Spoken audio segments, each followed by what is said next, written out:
Good morning, everyone. Welcome back to the Celtic Way. I am your host, John McGinley. I'm joined by Josh McCafferty today. We're here to discuss the continuation of Wilfried Nancy's first week in charge as Celtic boss. And Josh, I know you've not been on since the first game, since the Hearts game. It's all been a bit absurd, isn't it? Surely we can move past the kind of what happened on that day. It was obviously no one likes to celebrate a defeat or even gloss over it, but the reaction and the aftermath, from certain Celtic fans to begin with, but I think some of the media outlets in the aftermath have gone a bit two-footed on them as well, and we have to all move on and give this guy a fair shake, surely. Yeah, that's a perfect summation of how the last couple of days have been, John. The reaction to Wilfried Nancy's first game in charge of Celtic has been completely absurd. If he wins the game, you get absolutely no criticism of the tactics board. You get no criticism of his trainers, which I've seen in a certain publication today, which is totally outrageous, in my opinion. Even the tactics board stuff, I mean, I'll address it straight away because it was one of the main talking points. I don't see anything wrong with it. I think it should actually be celebrated that you have a progressive coach who's looking to bring fresh ideas into the Scottish game. And in fact, the reaction to it for me tells us everything that's wrong with Scottish football in the modern day and this kind of resentment to new ideas. And if you actually look at it in isolation, the changes that he made on the tactics board, they got Callum McGregor over and they got Kieran Tierney over. He was wanting to create an overload on the left-hand side. And after he did that, Celtic created 5 chances and they scored a goal. I think it's 0.78 XG from the change on the tactics board. So, yeah, completely overblown over the last couple of days, the reaction. And the game itself, actually, I'm not one for stats, but Celtic kind of dominated it. I thought they just weren't clinical enough in front of goal, and that's been the story of the season so far. We didn't really learn much new about the group of players. They just seemingly not great in the final third. So that's what it's going to be like over the next couple of weeks under him until the squad limps to the January transfer window. Yeah, and the thing is, the thing for me is this is the way Wilfried Nancy goes about his business, and it's the way he went about his business at Columbus Crew. Yeah.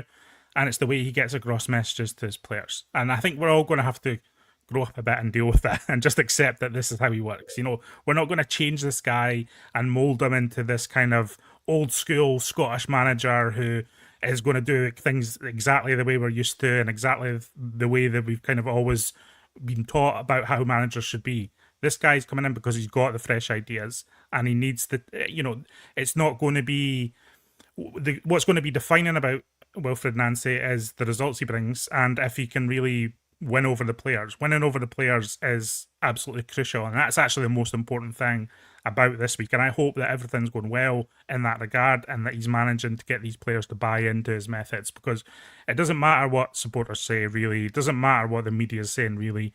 All that matters is that Wilfried Nancy gets his message across and communicates it to the players in a way that makes Celtic successful.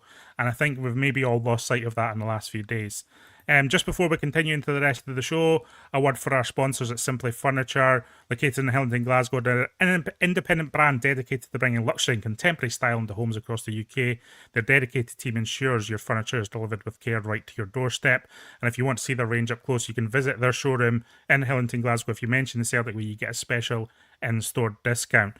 Yeah, from trainers to tactic boards to all sorts of stuff. There's been a lot of nonsense. Now, Wilfried Nancy will get his say. He'll get to respond later today. And I'm actually quite interested in that, Josh, and how he'll be with the media, because for all the absurdities we can point out over the last few days, I honestly believe this is also his new reality that he has to deal with and shoulder. And we've seen managers do that with success in the past at Celtic, and I'm very eager to see what his demeanour's like. I'm very eager what he has to say later.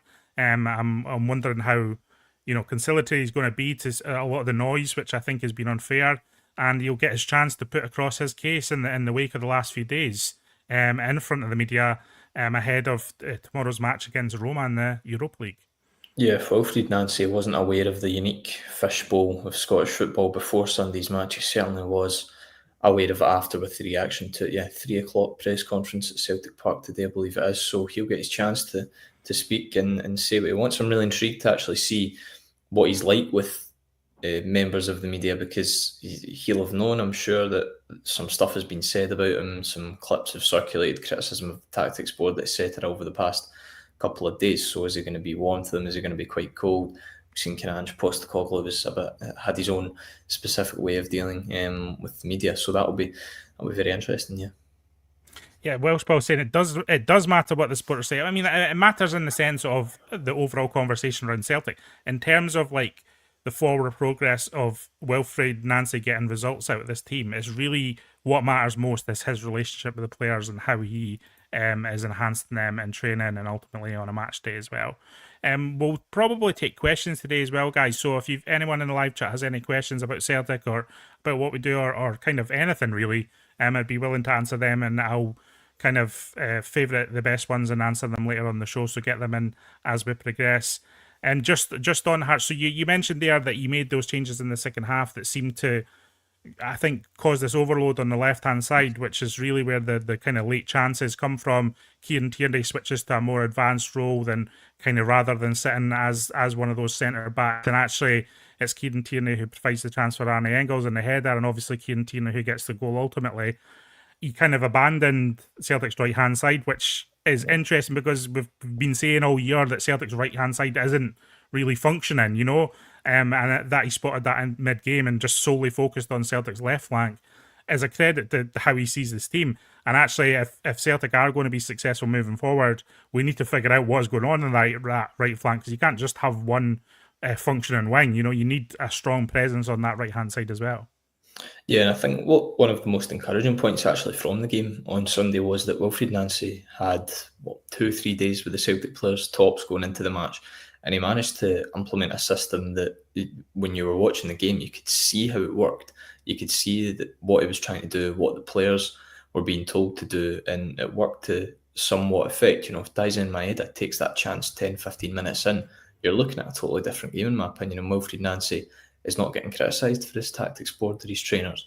But yeah, like you say, the right-hand side, I think he played Luke McKeown extremely advanced towards the end of the game, and he just didn't have a right-back. He left Liam Scales and Austin Trusty as the central defenders. So 100% that needs to be addressed, because if you're going to do that in games going forward, even you and I, who aren't the greatest tactical minds, would know that if teams just stick a pacey and quick left winger forward, then they're going to get a lot of opportunities on the counter-attack and on the break. So just it's going to be intriguing to see how he manages this, because we know James Forrest maybe close to being back fit. You got a kind of mini update from him when he met Wilfried Nancy.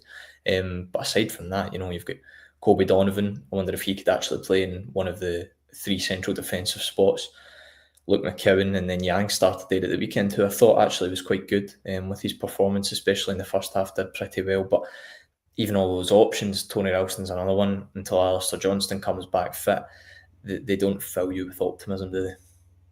No. And just on our being tactically minded, you maybe speak for yourself, Josh. I've won the Champions League on Football Manager, of course, but no, in all seriousness, you're right. And I think, you know, this guy is paid to figure out the problems with this Celtic team and fix them. That's why he's here. Things have not gone well at Celtic this season. Martin O'Neill brought them on a run of 7 wins in 8 matches, and that was fantastic. But even then, there were signs of creaking of the performance towards the end. I don't think the performances against St Mirren and Dundee were particularly fantastic, for example. And so, again, I don't think that was ever going to be a magical run under Martin O'Neill either. I think at some point, performances would kind of revert into maybe a draw here and there, or a defeat even. So Wilfried Nancy is here to fix the problems that we've seen in the Celtic team all season, and really it's about whether he can do that will be successful. It's not about all this noise around everything that we're hearing in the media.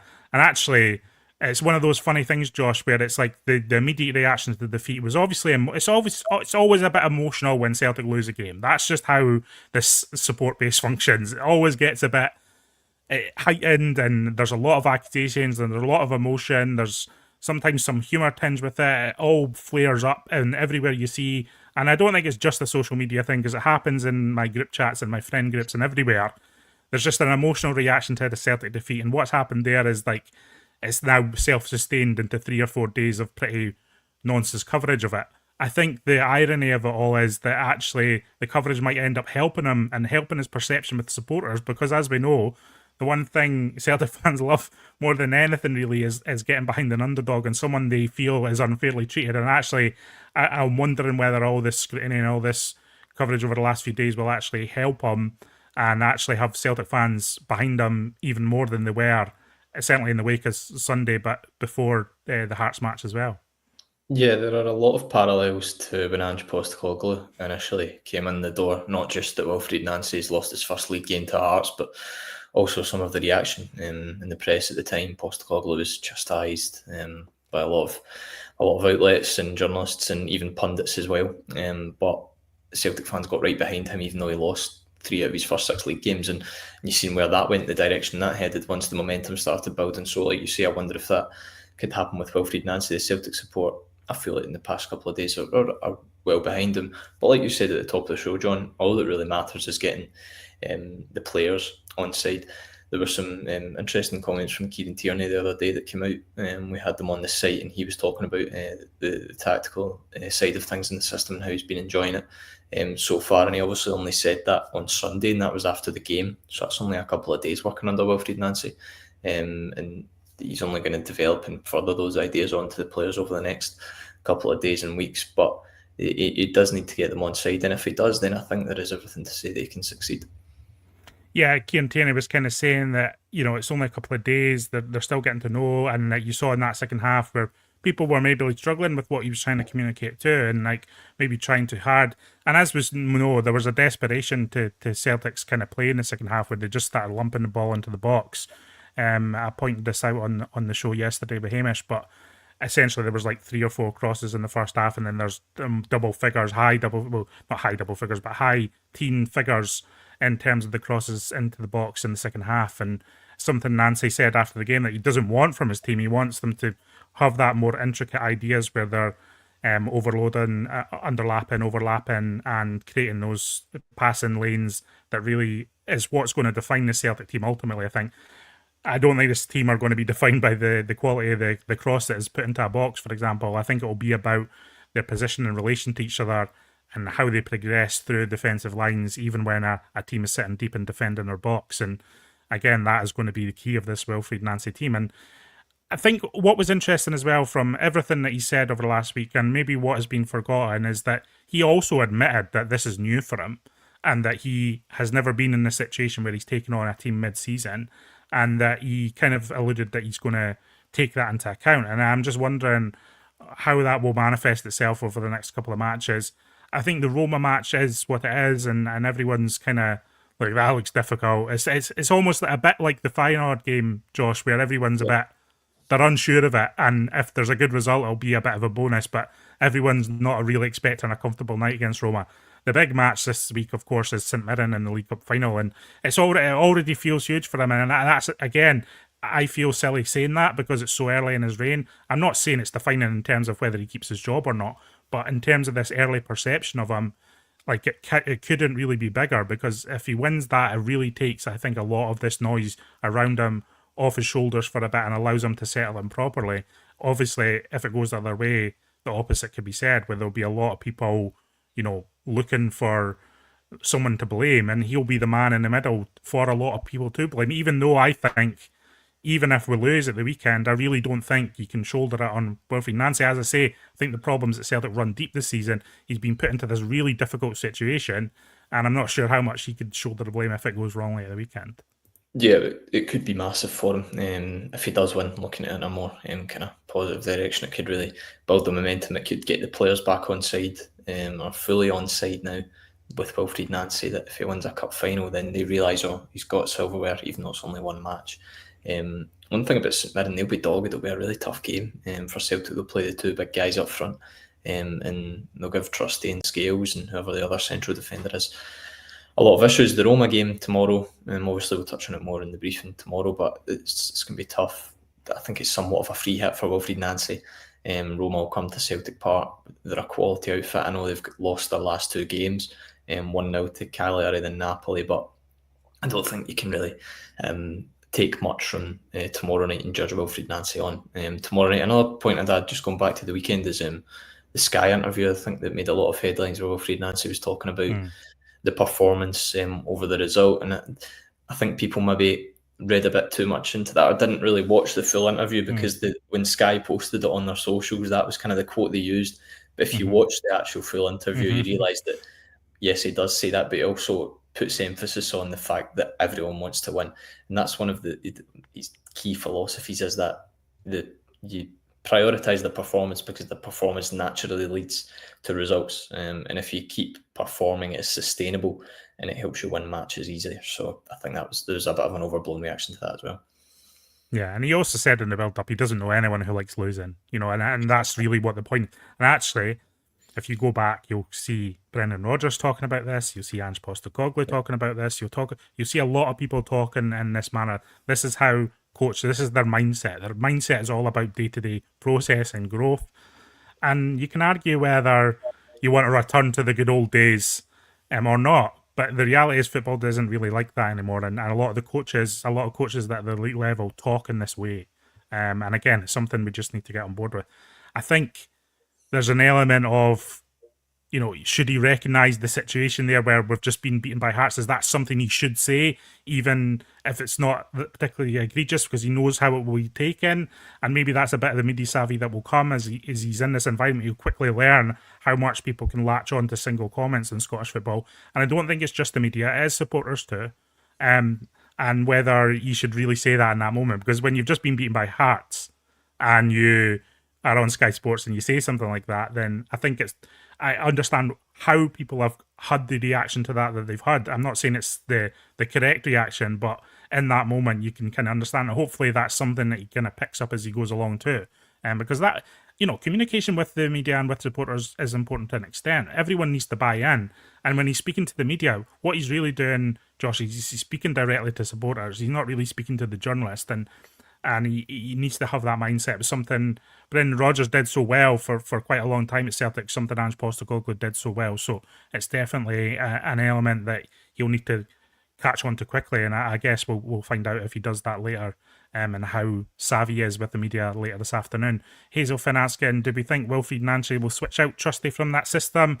If so, for who? So one of the questions, and I think one of the valid talking points coming out of the weekend, Josh, was this idea that we had like 3 left-footed centre-backs in a back three, with Austin Trusty on the right-hand side. And obviously Hearts just left Austin Trusty. He had the highest volume of passes in the team. He was often the one tasked with progressing the ball from Celtic's half into the Hearts half. Not an ideal situation for a left-footed centre-back on the right-hand side of Celtic's team.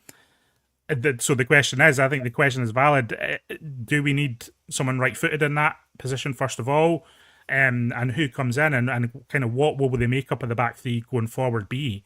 Is it a case of bringing in JSP? Now, obviously, he can't play against Roma because he's not registered for the squad. But it's just it's an interesting one for me, and whether and how we'll utilise Kieran Tierney going forward as well, because I think Kieran Tierney was pretty effective in that more advanced role in the second half against Hearts. Yeah, definitely. So I think you've got a dilemma, and like you say, if you put Tierney to the sort of left wing back role that Taneki started the game in, then you move Scales over one, then Trusty into the centre, then that leaves a spot at right centre back open. And for me, I think you've got 3 options. So you have Jemai Sims and Pusey, obviously not for tomorrow night. But if you're going to make that change tomorrow night, it would either be Dane Murray or Colby Donovan going in there now. I know from some academy stuff that a lot of people inside the club look at Colby Donovan as a future central defender, and he has played in a back three for Scotland's youth teams before. So he's used to that role, and I think it's a role he could certainly thrive in. He's good on the ball. He's maybe not the quickest fullback in terms of trying to drop a shoulder and beat a man and get to the byline, and he's physical, he's quite tall. I think his attributes could certainly be suited well to playing in the right side of a back three. And it's not as if you chuck Colby Donovan in against Roma, for example, this is a guy who's actually come in previous European matches against Red Star and Feyenoord, and in both performances he was labelled outstanding by the respective managers at the time. So you've got some options there, and I feel like when Austin Trusty played at the weekend, when he was stepping into the final third, he just looked a wee bit uncomfortable in terms of trying to pick that pass, and some of it's obviously down to the fact he's left-footed in a right channel, but if Dane Murray was there, for example, or even Sims and Pusey or Donovan, I feel like I'd be a wee bit more confident in those guys trying to pick that kind of crucial pass in the final third. But yeah, again, it's only Wilfried Nancy's first game. Trusty will get used to that more as the more he plays in it as well. But I certainly do agree that a right-sided player is probably better in that role. Yeah, I'm quite interested whether Trusty will end up being like the central player and Scales is kind of the left sided centre Yeah, back. My worry with Kieran Tierney in that role, the kind of the wing back role, is just his legs across 90 minutes. I think we've got Sriracha there as well if need be, which I think would be more suitable. I think I'm on the record saying I'm kind of struggling a wee bit with Sebastian Tenetti in totality, yeah, and same. just how he's kind of his output at Celtic, and he makes a lot of touches before he eventually passes the ball, which can be frustrating as well at times. So I would be eager to see maybe a wee change there somewhere on that left hand side. Gary Thompson asking or kind of making the point, I do not understand the number of passes at each other or behind each other versus in front of each other. I think this lends to this idea that in crucial moments, Celtic's passing is a bit wayward to say the least. Now, I actually thought in the signs in the first half against Hearts, there was evidence of these small triangles that we like to see that is the hallmark of a Celtic team that looks confident and slick in their passing. But there was these moments where the ball was just hit beyond the player or kind of not allowing the player to progress with possession, basically, is what I say. Now, one of the key philosophies of Wilfried Nancy's kind of style and kind of what I noticed from his work at Columbus Crew is he likes to build these kind of ladders of possession, these ladders of progression through the team, through the defensive lines, this kind of diagonal method of build and play. And I'm eager to see how that translates and whether we see more of that as things develop as well. There was a couple of phases of play against Hearts where you kind of saw it in action and you could see he said after the game he felt that Celtic unbalanced Hearts sometimes, and that's what the whole idea of it is. It's to unbalance Hearts, it's to unbalance the opposition, and have these situations where you can play forward into a player who is also progressing up the pitch and things move forward much quickly, basically, in a more basic answer. So I understand this point. You know, the passing at Celtic and the kind of the possession is either too safe or it's just not coming off at the moment. And that's something I think you'll need to fix as well. But yeah, and another point I would add on the passing as well, that I think Celtic's certainly two of their best opportunities in the game came from long balls. So the McGregor clip in behind, and Tanecki brings it down and plays it to Daizen Maeda that should have scored, and then obviously the goal. Sorry, not the goal. The Engels chance comes from a cross into the box. So there was that kind of variety as well, that Celtic weren't afraid to put balls into the box or play in a non-Russian winger over the top. So whether it was McGregor clipping a ball in behind for Tanecki or Yang, there were a number of opportunities as well, I felt, in the game where Benjamin Negrin got the ball in the inside right channel and Yang was making a run in from the right hand side, and Negrin never played him in once. And I feel that's something they could have utilised as well, just on the passing subject. Yeah, Bobby saying, what do you like about Balakwisha's output then, John? Just I think in reference to my Tenetti comments, 3 managers and hardly any minutes, hope he comes good but not looking good. Listen, and that's really the point, and kind of why I don't talk a lot about Balakwisha, Josh, frankly. I don't think I know enough about him. I don't think I've seen him for enough minutes in a Celtic shirt to really come to a firm judgment about what this player's all about. Actually, that is something that I'm hoping to see as this Nancy reign progresses. Now, Martin Neil very strongly put over Balakwisha, and Paulo Bernardo kind of on his way out of Celtic, saying just because they haven't been played doesn't mean they're not good players, and kind of making sure that people were aware that, you know, some of these players who aren't playing can come into the team and make an impact under a new manager. I think obviously the jury is very much out on Balakwisha now.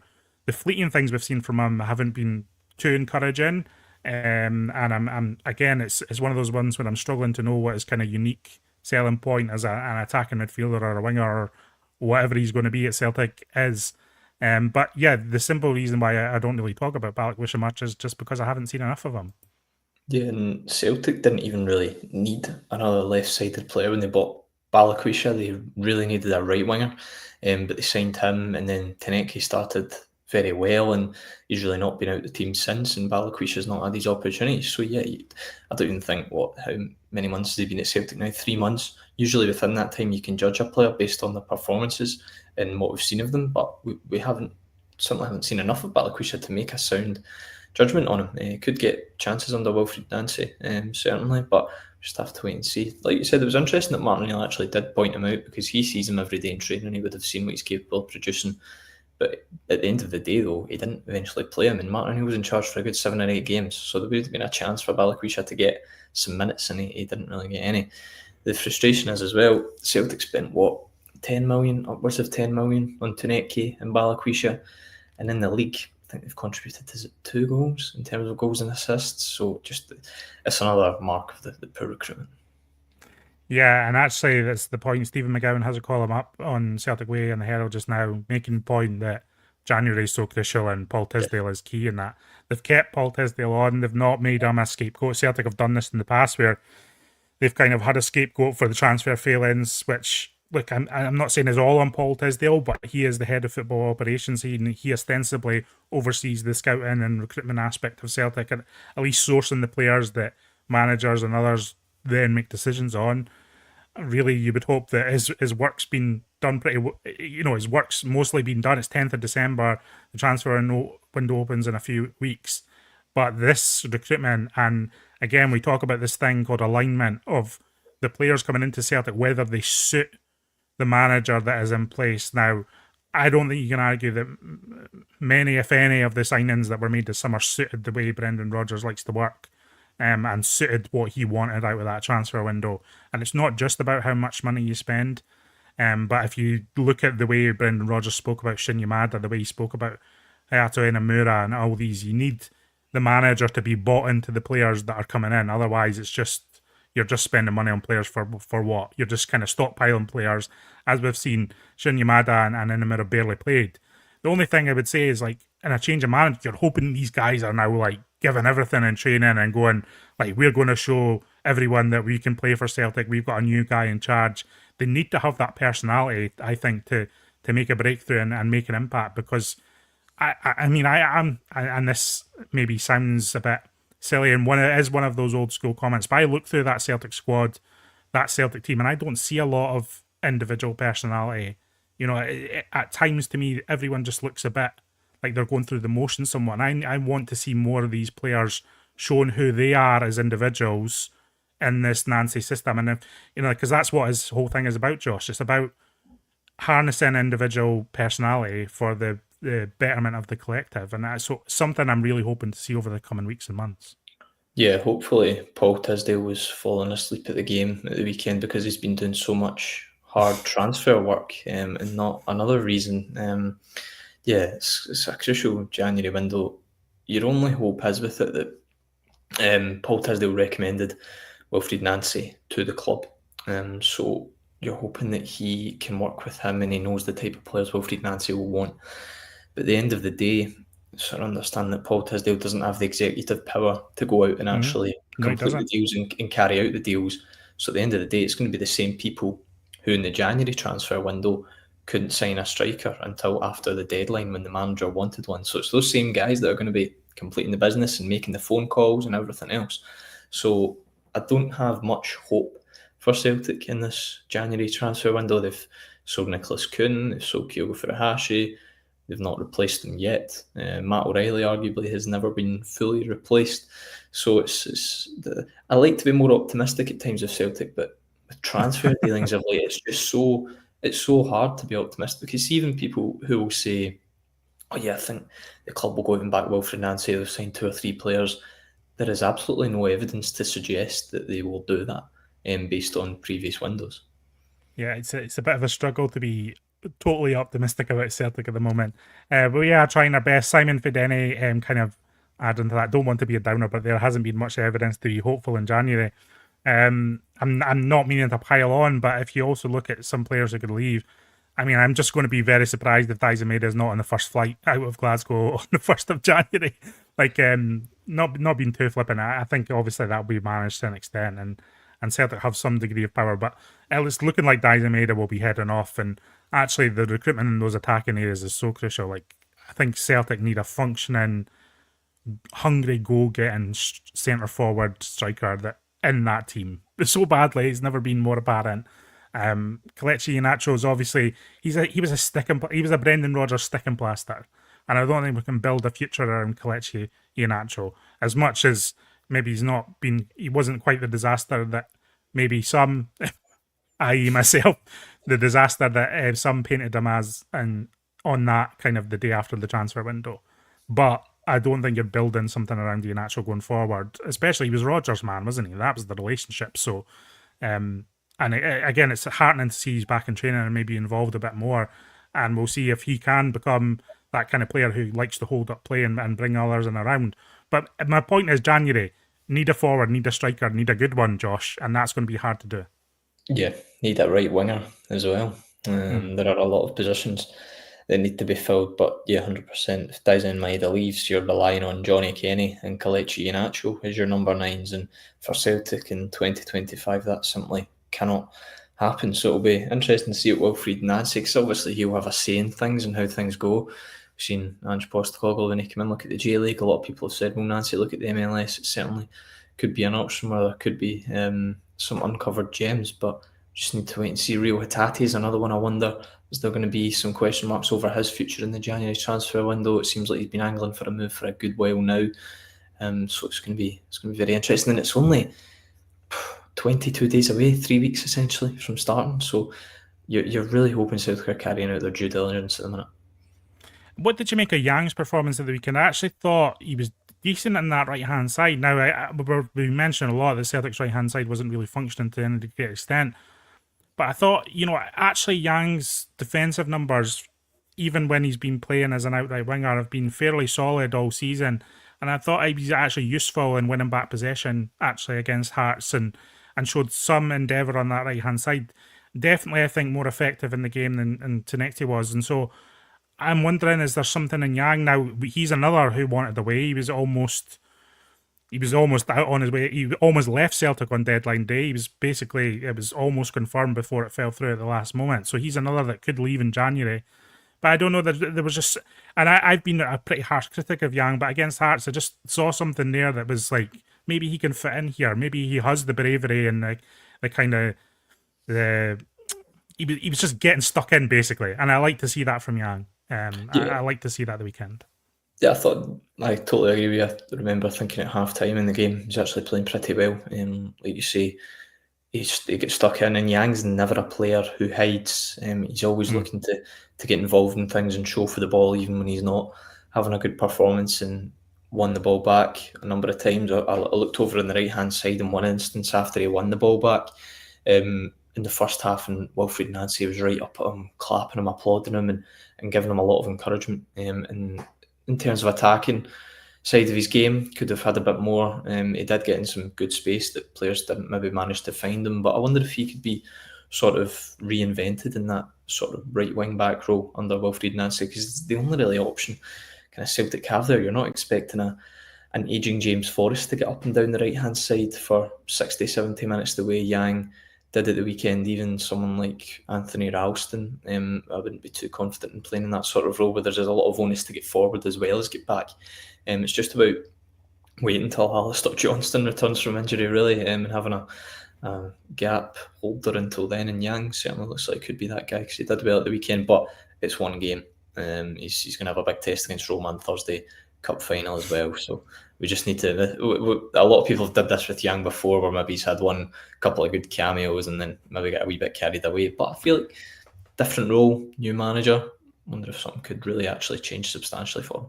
Yeah, I mean, we're talking about an overreaction in a negative sense the Sunday. I think, and I'm guilty of this, I think there's almost the sense of like going too far in the opposite direction and being too positive about what we saw on Sunday, because ultimately we know a defeat to Hearts isn't good enough. And I think there was fairly troubling aspects to the performance, specifically in that second half.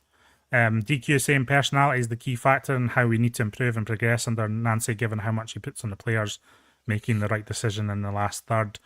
And yeah, just again, it really is about those decisions and those key moments that will be the difference between Celtic and winning and losing matches over the next few weeks, especially in these early days where the way that Nancy is playing and kind of setting Celtic up. I don't think any of these players can hide within this system, hide within this team group. There's no coasting through matches. You're going to be exposed, and teams will expose the players who are not trying to coast, but who are coasting through games. And actually, I think you saw an element of that the weekend where Benjamin Nygren, he's Celtic's top scorer this year. He's obviously has question marks, but the game passed him by against Hearts. And actually, if we're wanting Benjamin Nygren to be the player that Celtic want him to be, then he's someone who needs to really up his game. the assists and the goals so far have been decent and good from midfield, but you can't let these games pass him by, because if they do, then it's bad news for him, but it'll be bad news for Celtic in the way that Nancy's setting up the team now. Yeah, and I think Wilfried Nancy's pretty ruthless with that, in fairness, that if there are guys who hide in a system, there are other options who can come in, especially in that midfield area. People like, he didn't have a great cameo at the weekend, he's pretty poor, but Luke McKeown never hides.